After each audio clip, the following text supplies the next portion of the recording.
ভক্ত পরিবেষ্টিত হইয়া বসিয়াছেন শ্রী শ্রী রাম ঠাকুর। উপদেশ দিবার সময় হঠাৎ করিয়া তাহার শ্রীমুখ হইতে উচ্চারিত হইল, শুধু শান্তি শান্তি চাইলেই হইব? শান্তি শান্তি চাইলেই কি শান্তি পাওয়া যাইব? এ তো মুড়ি মুড়কি নয় যে অবিনাশ ময়রার দোকান থেকে কিনা আনা যাইব। আগে শান্ত হইতে হইব, শান্ত হইলেই শান্তি পাওয়া যাইব।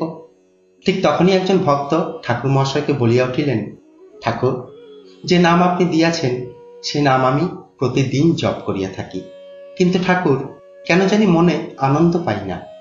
ঠাকুর কিছুক্ষণ চুপ করিয়া থাকিবার পর কহিয়া উঠিলেন, একটা কুকুর যখন একটা শুকনা হাড় পায় সে সেইটারে চিবাইতেই থাকে। চিবাইতে চিবাইতে তার মুখ হইতে রক্ত বাহির হয়, কিন্তু তবুও সে থাইমা থাকে না। দুই গালখানি কাইটটা গিয়া যে রক্ত বাহির হইতাছে সেদিকে তার কোনো ভ্রুক্ষেপই নাই। সে আপন মনে চিবাইতেই থাকে, কিন্তু যেই মুহূর্তে সেই শুকনা হাড়টা মরমর কইরা ভাইঙা যায় সেই মুহূর্তে সে হাড়ের রস আস্বাদন কইরা থাকে। রক্ত বাহির হইতাছে বইলা সে যদি শুকনা হাড়টারে চিবানো বন্ধ কইরা দিত তাহলে তো তার আর রসের আস্বাদনই হইত না।